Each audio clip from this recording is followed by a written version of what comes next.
Calle Mayor is one of the historic arteries of Madrid. We could consider it as the backbone of the Madrid of the Austrias.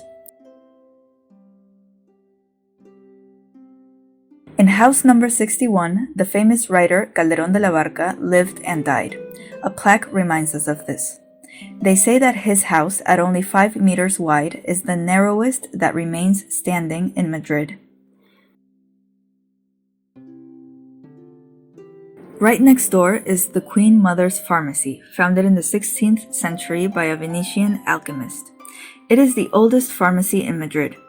It was King Philip V, the first Bourbon king of Spain, who granted it the name of Farmacia de la Reina Madre in the 18th century. The Queen Mother was Queen Elizabeth Farnese. They say she bought her medicines here because she did not trust her stepson, Ferdinand VI, and she thought he was going to poison her.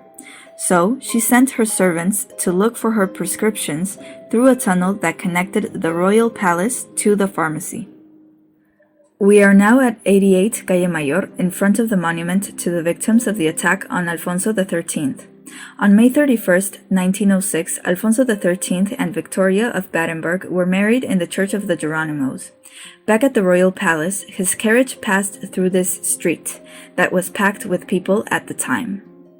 Just as he passed through here, the anarchist Mateo Morral threw a bomb camouflaged in a bouquet of flowers from a balcony.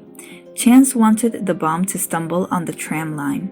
That diverted its trajectory, and instead of falling on the kings, who were unharmed, it exploded in the air, causing 28 deaths and 100 wounded. Next to the monument, we see the palace of the Duke of Uceda, valet for Philip III. The Duke built this great palace near the Alcazar. He also founded a convent attached to his palace, the convent of Las Bernardas, acting just as his king had done with the convent of the Incarnation.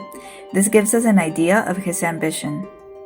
The convent was demolished in the 70s of the 20th century, leaving only the church. The church decayed over time as it remained closed until the 80s, when the army took charge of it and turned it into a military archiepiscopal church and later into a collegiate church and the first army church of Madrid. As for the palace, the architects were Francisco and Juan Gómez de Mora. The model later influenced other buildings, such as Cárcel de Corte and Casa de la Villa. Again, we see the invariable characteristics of the Habsburgs' buildings.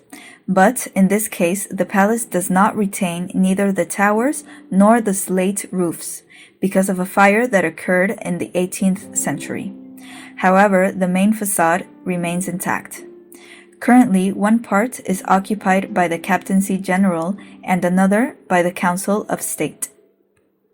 Almost at the end of Calle Mayor, there is a statue of a man who is looking at something on the ground behind the window. It is The Curious Neighbor, a work of Salvador Fernández Oliva.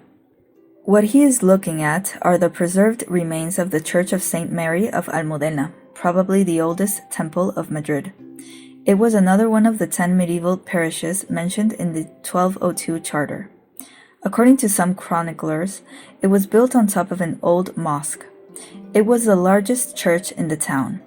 The kings who entered Madrid passed through here. It kept an image of the Virgin of Almudena. In 1868, the church was demolished to widen Calle Mayor and Bailén Street.